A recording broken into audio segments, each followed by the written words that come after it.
Au siège de la Banque mondiale à Washington, l'on réfléchit également à comment accompagner la Côte d'Ivoire à l'émergence en 2020.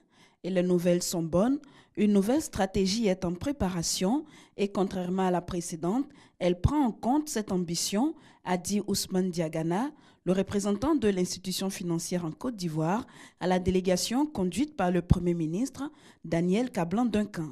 La stratégie précédente que nous avons financée, que nous avons mise en œuvre en Côte d'Ivoire, c'était dans le contexte de la stratégie de sortie de crise. Donc c'était des programmes certainement très utiles parce qu'ils ont produit des effets très intéressants. Aujourd'hui, nous voulons passer à un autre cap.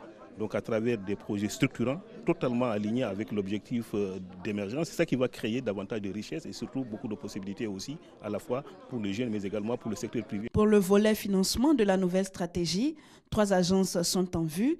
L'IDEA, l'Association internationale de développement en charge de la lutte contre la pauvreté, la SFI, la Société financière internationale pour le volet prêts et financement et la MIGA, l'Agence multilatérale de garantie des investissements pour la couverture des risques pays.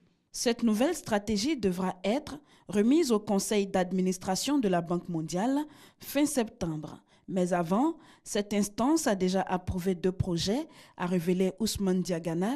Il s'agit de la deuxième phase du PGDEC pour le volet emploi jeune à hauteur de 125 milliards de francs CFA et d'un projet pour l'autonomisation de la femme de 15 milliards de francs CFA. 2 projets d'appui budgétaire sont en cours de finalisation pour un montant global de 75 milliards de francs CFA.